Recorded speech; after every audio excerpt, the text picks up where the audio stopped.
Hi குட்டீஸ், இன்றைக்கி நம்ம 2 வாத்துக்களும் ஒரு ஆமையும் பற்றிய கதையை பார்க்க போகிறோம். இது வரைக்கும் நீங்கள் நம்ம சேனலை சப்ஸ்கிரைப் பண்ணலைன்னா சப்ஸ்கிரைப் பண்ணிவிட்டு பாருங்கள். அப்போ தான் நான் போடுற கதைகள் உங்களுக்கு உடனடியாக வரும். வாங்க இப்போ இந்த கதையை பார்ப்போம். வானத்தில் பறந்த ஆமை. ஒரு பெரிய அமைதியான குளத்தில் 2 வாத்துகள் வாழ்ந்து வந்தன. அந்த குளத்தில் ஒரு ஆமையும் இருந்தது. மூவரும் மிக நல்ல நண்பர்கள். ஒவ்வொரு நாளும் அவர்கள் ஒன்றாக விளையாடி சிறிய சிறிய உணவுகளையும் ஒருவருக்கொருவர் பகிர்ந்து மகிழ்ந்தனர். நீ நீந்தும் வேகத்தில் என்னால் ஓட முடியுமா என்று ஆமை தனது நண்பர்களான வாத்துக்களிடம் உற்சாகத்துடன் கேட்கும். அதற்கு வாத்துக்கள், நிச்சயமாக, நாம் எப்போதும் ஒருவருக்கொருவர் உதவி செய்வோம் என்று சிரித்தன. ஆனால் காலம் மாறியது. ஒரு கொடூரமான கோடை காலத்தில் வெயில் மிக மிக அதிகமாக இருந்தது.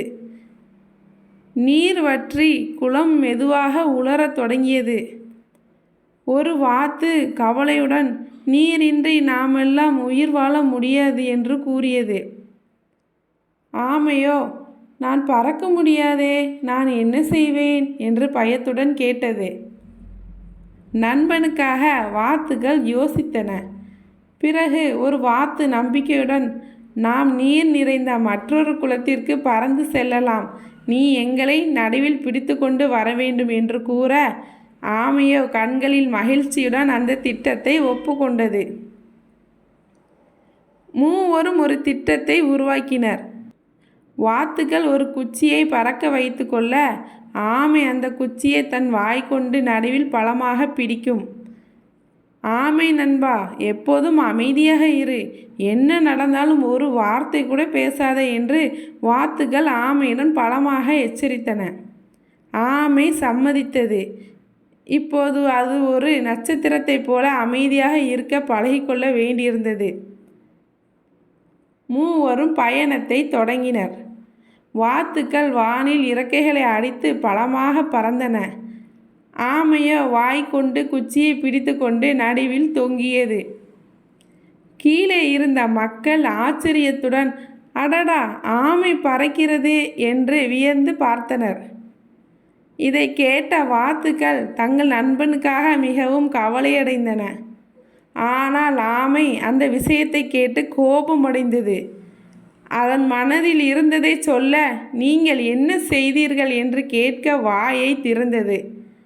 அடடா, வாய் திறந்த மறுகணமே அது கீழே விழுந்தது. வாத்துக்கள் அதிர்ச்சியடைந்தன. நம் திட்டம் தோல்வியடைந்து விட்டதே என்று ஒரு வாத்து கவலையுடன் சொல்லியது. பாடம். அந்த நாளில் மூவரும் மிகவும் கவலையடைந்தனர். ஆனால் அவர்கள் இழந்ததை விட பெரிய பாடம் ஒன்றை கற்றுக்கொண்டார்கள். பேச வேண்டிய நேரத்தில் பேசுவது நல்லது, ஆனால் பேசக்கூடாத நேரத்தில் அமைதியாக இருப்பது உண்மையான புத்திசாலித்தனம். குழந்தைகளே, இந்த கதையிலிருந்து நாம் என்ன கற்றுக்கொள்கிறோம்? எப்போதும் சரியான நேரத்தில் பேச வேண்டும்.